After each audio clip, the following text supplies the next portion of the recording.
evening news.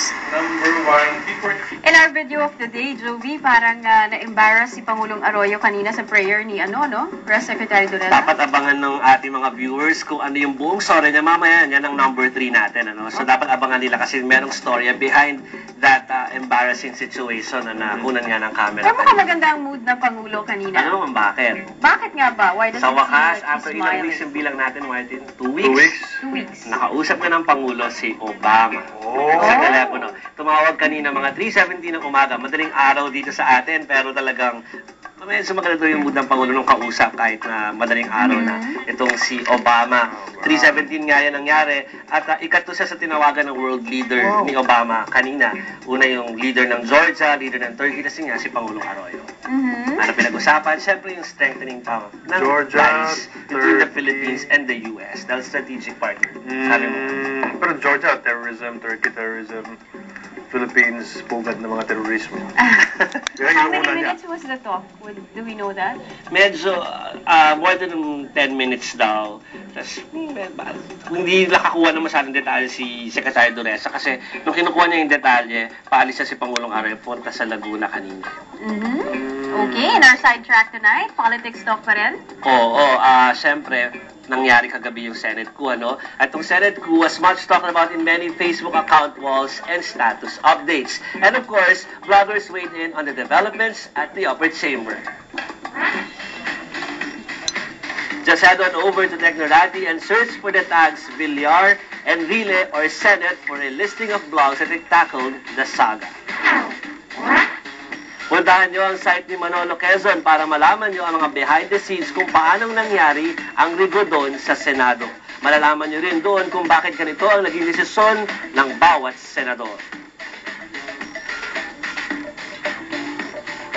And we also found this interesting entry by Indolent Indio.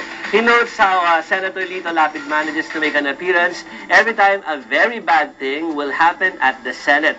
Angel of Doom daw ang dating action star kasi present lang pag may kapahamakan tulad ng kudeta sa Senado at pagpirma sa JEPEPA. Paano raw kaya pag nagkaroon na ng tsaktsa o kaya ng impeachment? Leon Guerrero, siyempre, doon dapat.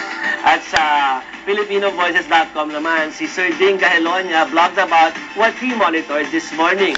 The new Senate President's statements, si Enrile, that give us clues on how he will handle the issue of charter change. Basahin niyo yung blog ni Sir Ding.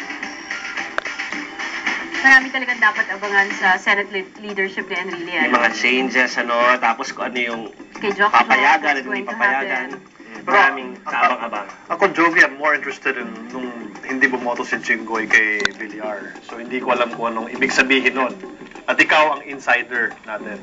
Pero, abangan nila sa mga vlog kasi mukhang lalabas na. Pag binasa yung link kay Manolo Quezon na vlog, meron ng konting pahapyaw doon kung paano nagkaroon ng ganong switching na Iba-iba nga this kasi. loyalty, napunta din yung loyalty. Ang medyo nakakalungkot doon is our senators, even if they're voting as a block for one particular cause, they all voted for Enrile, for example, but the reasons are all different. Iba-iba yung And the reason. motives are different and a lot of it have an underlying tone of 2010. Pero ako, ang gusto ko lang i-point out, kahit di pa nababasa yung vlog, malaking-malaki lang epekto ng surveys nitong nakalipas sa mga 3 araw. Itong nakalipas sa lito. Sa mga naging desisyon for that change. Nang 1% na lang ang lamang ni Noli. kay Villar. So yan ang importante, kaya kailangan nyo magbasa ng vlogs kasi nandiyan dyan ng mga clues kung paano ba nangyari. Yung Senate ko na yan. So punta naman tayo sa medyo fun naman ng kaunti. Okay. Muli kita, dito naman tayo sa sayawan. Okay. Sa sayawan. Ito, nirequest ni ng ating viewer na si Alvin Soto de los Santos.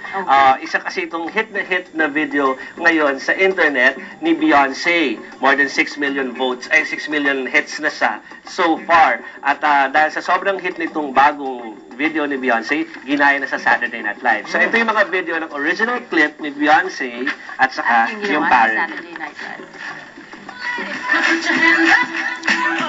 Urig to, Yan na yung original.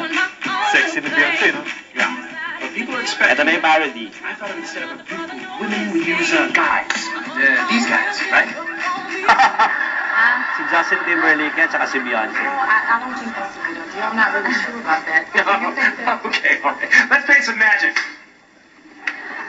Ang daring ni Justin Timberlake. He's so funny. you. Yung mukha lang. Lay back.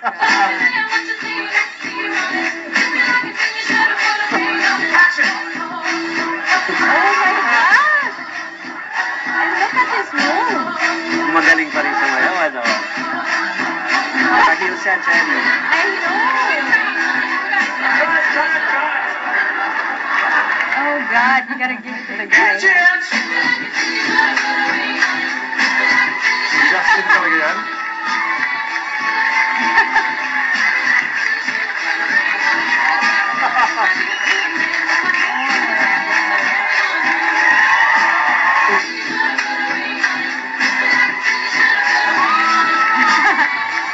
He totally stole the scene from Beyonce. Kaya mo yun, Joey? Sana nga ganyan ako kagaling sumayaw kayo, no, Martin? Actually, ikaw ganyan ka kagaling sumayaw. Oo, kaya ko yan. Galing daw ng concert niya dito, di ba? At saka yung last concert ni Rihanna, she was also wearing, you know, a black bikini. You were there. Yes, it was so galing. Punta naman tayo sa contribution naman ng mga sumusulat sa atin, ano, Martin?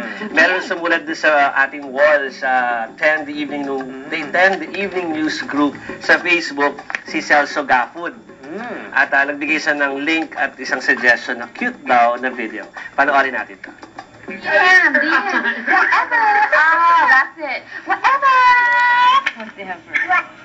Whatever. Okay. That's so cute. Mukha ng baby mo, Cherry.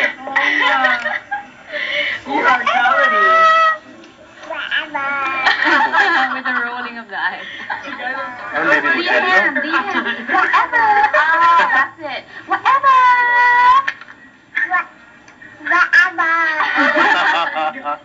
So cute. You know, it's cute at that Oh age. my If she's God. 13 and she starts telling you, whatever, daddy, it's not cute anymore. Not cute anymore. Sorry, palo ka sa akin. Anyway, meron kayo i-announce, Martin? Nanalo ba si Celso? What do you think, Cherry? Oh, definitely. Give it to the guy. Okay. Give it Panalo siya ng t-shirt. Panalo. Anyway, kung gusto niyo manalo ng t-shirt na 10 the evening news na shirt niya, ay keep on sending those links and comments lang through 10 at tv5.com.ph or leave a message on our wall at the 10 the evening news group over at Facebook. So keep on sending those links. Thank you. Thank you so much, Thank you, Celso. Joey. Joey, thank you. Thank you, Celso, and all those who are sending us emails and who are posting on the Facebook wall. We have Lifestyle Check after the break and how the Senate reorganization is turning out. This early, mukhang may mga dismayado na agad sa revamp. Isang kongresista umaming inalok ni Jok ng komisyon sa Fertilizer Fund at Pangulo Arroyo napahiya sa dasal ni Press Secretary Jesus Doresa.